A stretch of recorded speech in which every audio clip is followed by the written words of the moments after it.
कहानी की शुरुआत वहीं से होती है जहाँ हमारा फर्स्ट पार्ट खत्म होता। चलिए शुरू करते हैं। मिस्टर फूचन जिया को बचाने के लिए वहाँ आ जाते हैं। वहीं जिया के साथ वो लोग जबरदस्ती उसे सूप पिला रहे थे, लेकिन जैसे ही मिस्टर फू को देखते हैं वो घबरा कर एकदम से पीछे हो जाते हैं, क्योंकि मिस्टर फू को आज तक किसी ने नहीं देखा था, क्योंकि उनके चेहरे पे हमेशा ही मास्क था। अब वो सब कहते हैं कि मिस्टर फू यहाँ क्या कर रहे हैं, तो हमेशा मिस्टीरियस है और कभी भी अपना चेहरा कभी रिवील नहीं करते थे।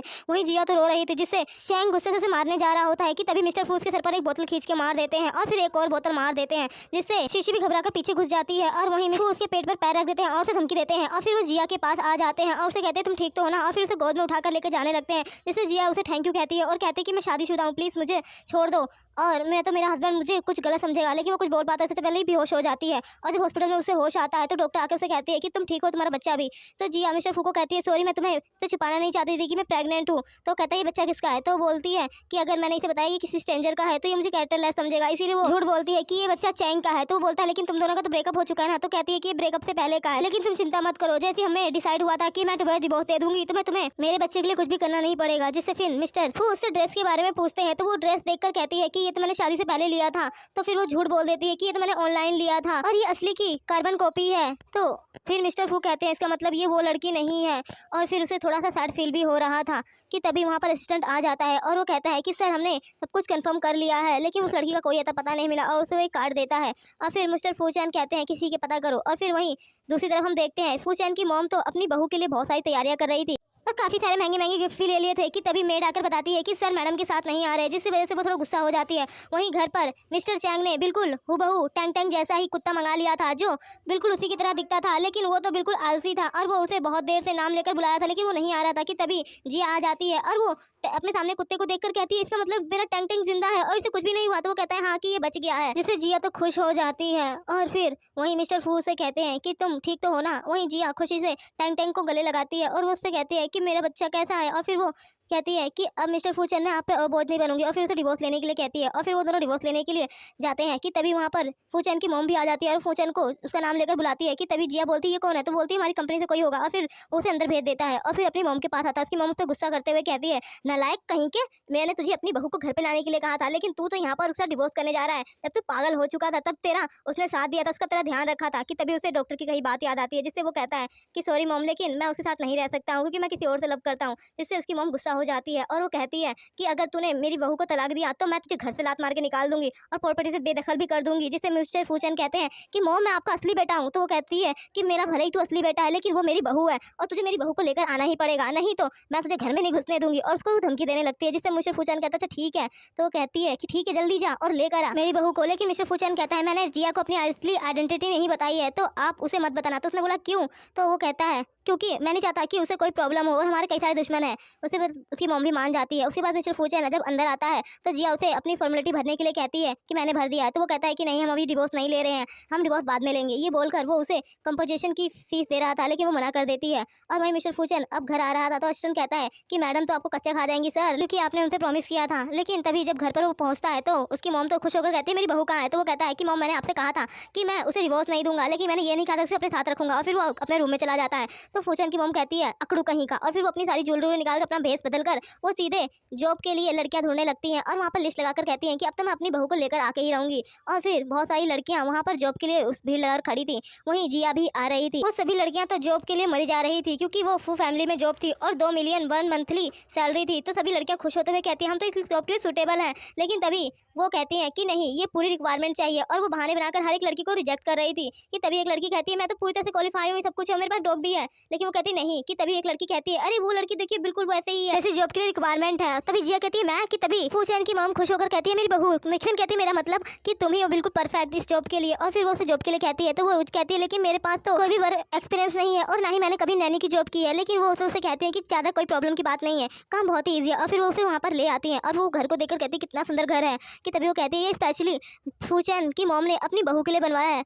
और फिर वो कहती है कि ठीक है तुम जाकर अपना काम पूरा करो, मैं अभी कुछ सामान लेकर आती हूँ। और फिर वो वहाँ से जाने चली जाती है। कि तभी जिया वहाँ पर देखती है कि लॉक लगाया और खुल नहीं रहा। तभी वो उससे कहती है कि मैंने मैसेज कर दिया है। और फिर वो देखती है तो मेरी बर्थ डेट है। और फिर वो अंदर आ जाती है और फिर अपनी ड्रेस चेंज करके काम करने लगती है। और फिर वहाँ पर उसके सारे ही फेवरेट पौधे और फिर जूस सब कुछ था। तो वो कहती है कि मिस फूचैन तो सारी वही चीज़ें पसंद है जो मुझे है, ये कितना बड़ा इत्तेफाक की बात है। और वहीं मिस्टर फूचैन बात ले रहे थे और वहीं जिया को भी थोड़ा सा चक्कर आ रहा रहा था। जैसे ही वो सफाई करने के लिए वॉशरूम में आती है कि तभी मिस्टर फूचैन को देखकर एकदम से घबराकर पीछे हो जाती है कि तभी उसकी नाक से खून निकलने लगता है। वही मिस्टर फूचैन एकदम से घबराकर कहते हैं ये यहाँ क्या कर रही है, और तभी जिया को याद आता है कि उसकी तबीयत इतनी ज्यादा खराब है और उसे इलाज करवाना है अपना। लेकिन फिर मिस्टर फूचैन को देखकर कहती है कि तुम पागल हो क्या, तुम यहाँ पर ये क्या कर रहे हो। तो मिस्टर फूचैन कहता है कि मैं तुम्हें एक्सप्लेन कर सकता हूँ, लेकिन जिया कहती है कि मुझे एक्सप्लेन करने की जरूरत नहीं है, मैं सब समझ रही हूँ। तुम पागल हो क्या, तुम्हें अपनी जॉब से हाथ धोना है। तो वो कहता है जॉब से हाथ धोना है, तो कहती है हाँ, तुम यहाँ पर काम नहीं करते क्या। तो वो कहता है अरे नहीं नहीं हाँ हाँ हाँ मैं काम करता हूँ यहाँ पर। और फिर वो जिया उसे कहती है अच्छा चलो हटो यहाँ से, मुझे वॉशरूम साफ करना है, और उसे हटाकर खुद चली जाती है। और वहीं नीचे मिस्टर फू जब आते हैं तो देखते हैं कि उसकी मॉम तो वहाँ पर टेबल पर बहुत सारा खाना सजाकर बैठी थी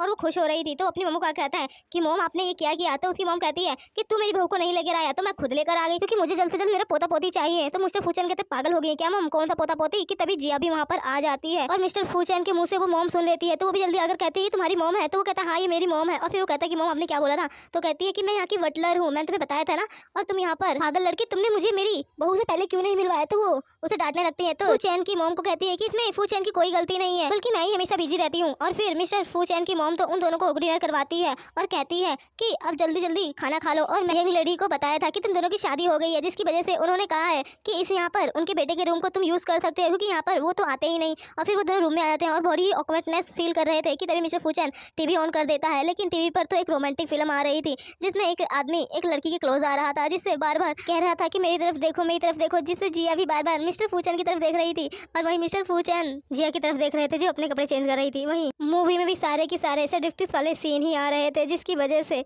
वो भी एकदम से घबरा जाकर अपने कपड़े सही कर लेती है और फिर वो दूसरा चैनल चेंज कर देती है। लेकिन वहाँ पर भी वो एनिमल्स की मीटिंग का ही चल रहा था, जिससे वो घबरा जाती है और एकदम से चेंज करने ही वाली होती थी कि अभी मिस्टर फूचैन इससे टक्कर हो जाते हैं और उसे किस कर लेते हैं और फिर घबरा कर एकदम से दूर हो जाते हैं। और वहीं वॉशरूम में वो जब वो शावर ले रहा था कि तभी उसे बार बार जिया और अपनी किस याद आ रही थी, लेकिन वो अपने सर को मारते हुए कहता है कि नहीं, मुझे उस लड़की से ही शादी करनी होगी जिसने मेरी जान बचाई थी। कि तभी हम नेक्स्ट सीन में देखते हैं कि शीशी को पता चलता है कि चैंग को मिस्टर फू ने शहर से बाहर निकाल दिया है और वो बैंकरप्ट हो गया है। वो गुस्से से कहती है कि मैं उससे बच्चे से प्रेग्नेंट हूँ, अब मैं क्या करूँ। कि उसकी मॉम कहती है हमें कुछ तो करना पड़ेगा ना। तो शीशी के दिमाग में भी एक आइडिया आता है और वो कहती है कि डोंट वरी मॉम। और फिर वहीं हम दूसरी तरफ देखते हैं कि एक रेस्टोरेंट में दो रिच लड़कियां आपस में बैठी बात कर रही थी कि मिस्टर फूचैन की मॉम ने तो एक बहुत बड़ा विला बनाया अपनी बहू के लिए, जिसमें एक सामान करोड़ों का है। कि तभी वहाँ शीशी भी आ जाती है और वो कहती है अगर ऐसी बात है तो चलो हम लोग वहाँ पर वो विला देखने चलते हैं। और वो तीनों ही विला देखने आए थे, लेकिन विला पर तो लॉक लगा था। तो वो तीनों ही अपनी बर्थ ऑफ डेट डालती है और शीशी का मैच हो जाता है, जिससे वो दोनों लड़कियां हैरान हो जाती है और वो शीशी को कहती है कि लगता है तुम ही उनकी बहू बनने वाली हो, और उसे गिफ्ट भी देती है। और वो तीनों ही अंदर आ जाती हैं और पूरे विला को देखने लगती है। कि तभी मिस्टर फूचैन की मॉम आ जाती है और कहती बहू रानी, लेकिन तभी वहाँ देखती है कि वहाँ पर तो कोई और है। तो वो बोलती है कि तुम लोग कौन हो। तो वो लोग कहती हैं कि तुम्हें दिखाई नहीं था, अंधी हो क्या। ये इस बंगले की होने वाली मालकिन मिसेस फू है। जिसे सुनकर तो मिस्टर फूचैन की मॉम कहती है तो अगर ऐसा है तो मुझे क्यों नहीं पता। तो वो कहती है तुम एक नौकरानी हो, यहाँ की मालकिन है जो तुम्हें हर एक चीज बताई जाए। कि तभी वो अपनी रियल आइडेंटिटी बताने वाली थी कि तभी वहाँ पे जिया आ जाती है, जिसे वो उसे नहीं बता पाती और कहती है हाँ मैं यहाँ की बटलर हूँ। और फिर वो जिया को देखकर शीशी उसकी बुराई करने लगती है और कहती है कि तुम भी यहाँ की नौकरानी हो, सच में तुम मेरी नौकरानी बनना ही डिजर्व करती हो। और ये कौन है, उस पागल की माँ। सच में तुम सास बहू मिलकर मेरी नौकरानी बनकर मेरी सेवा ही करोगी जिंदगी भर, उससे ज्यादा तुम्हारी कोई औकात नहीं है। जिससे मिस्टर फूचैन की मॉम को तो गुस्सा आ रहा था शीशी के ऊपर कि ये कितनी बदतमीज और घमंडी लड़की है और इसे तो सबक सिखाना पड़ेगा। कि तभी शीशी उन लोगों को ऑर्डर देने लगती है। तो मिस्टर फूचैन की मॉम भी एक जूस ले आती है जिसमें से बहुत गंदी बदबू आ रही थी और वो उसे शीशी को पीने के लिए कहती है और कहती तुम मिसेस फू हो ना, तो तुम्हें तो ये जूस पसंद होगा। और फिर उसे ना चाहते हुए भी वो गंदा जूस पीना पड़ता है, जिससे उसे तो उल्टी आने लगती है। और वही वो लड़कियां वापस में बातें बनाने लगती है कि इसे तो जूस पसंद था ना। तो वो कहती है हाँ ये जूस मुझे पसंद था, लेकिन फिर वो उस बटलर पर गुस्सा करती है और कहती है कि मुझे पता है तुम मुझे परेशान करना चाहती हो। तो वो कहती है मैं तुम्हें कहाँ परेशान करना चाहती हूँ, ये जूस उनका फेवरेट है, यहाँ पे हर नौकर को पता है। तो शीशी गुस्से से उसे थप्पड़ मारने वाली होती है कि तभी जिया उसे एकदम से धक्का दे देती है, जिससे वो परफ्यूम की बोतल गिर जाती है और उसकी सारी फ्रेंड्स उस पर गुस्सा करने लगती हैं कि तुम्हें पता है ये बोतल कितनी ज्यादा महंगी थी, ये 2 मिलियन का था और तुमने ये खराब कर दिया। तो शीशी भी कहती है और नहीं तो क्या, अब तुम लोगों को इसके पैसे देने पड़ेंगे और तुम लोगों की इतनी औकात नहीं है क्योंकि ये फॉरेन से मंगाया था। कि तभी जिया उस परफ्यूम को सूंघती है तो उसे याद आता है कि उसकी सासू माँ ने भी बिल्कुल ऐसा ही सेम परफ्यूम दिया था और बताता कि ये कितना सस्ता है और उन्हें मार्केट में बहुत ही कम प्राइस में मिल गया था। तो वो कहती है कि मुझे लूटना चाहती है और फिर वो कहती है कि ऐसे परफ्यूम की बोतल तो मेरे पास सारी पड़ी हुई हैं। तो वो लड़कियां कहती है कि तुम्हारा दिमाग खराब है क्या, ये हमने स्पेशली फॉरेन से मंगाया है और तुम कह रही हो कि बहुत सारी है। तो ठीक है, अगर ऐसा सेम परफ्यूम तुम्हारे पास हुआ तो हम घुटने के बल बैठकर तुमसे माफी मांगेंगे, लेकिन अगर नहीं हुआ तो हम तुम्हें अच्छा खासा सबक सिखाएंगे। जिससे जिया भी मान जाती है और कहती है कि ठीक है मैं ऐसा ही सेम परफ्यूम तुम्हें दूंगी और मेरे पास ऐसे एक नहीं कई सारे हैं। इससे शीशी तो उसका मजाक उड़ाने लगती है, लेकिन फूचैन की मॉम तो खुश हो रही थी कि अब इसको बताऊंगी अच्छे से मैं। और फिर वो लोग अलमीरा खोलकर देखते हैं, लेकिन सारी लड़कियां आपस आपस में बातें बना रही थी कि इसकी तो कोई औकात ही नहीं है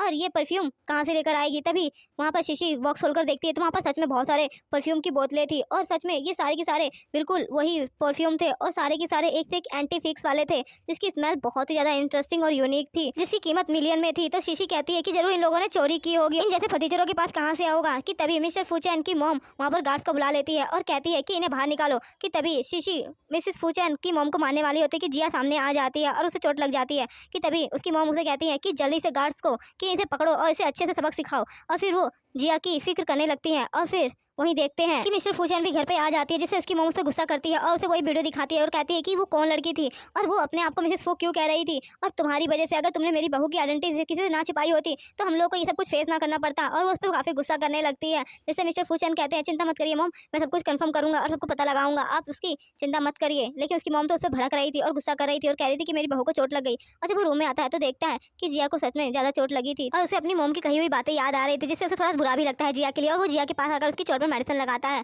और फिर वो कहता है कि तुमने ऐसा क्यों किया, तुम्हें चोट लग गई। तो वो कहती है क्योंकि हम एक फैमिली है और तुम्हारी मॉम मेरी मॉम भी तो है।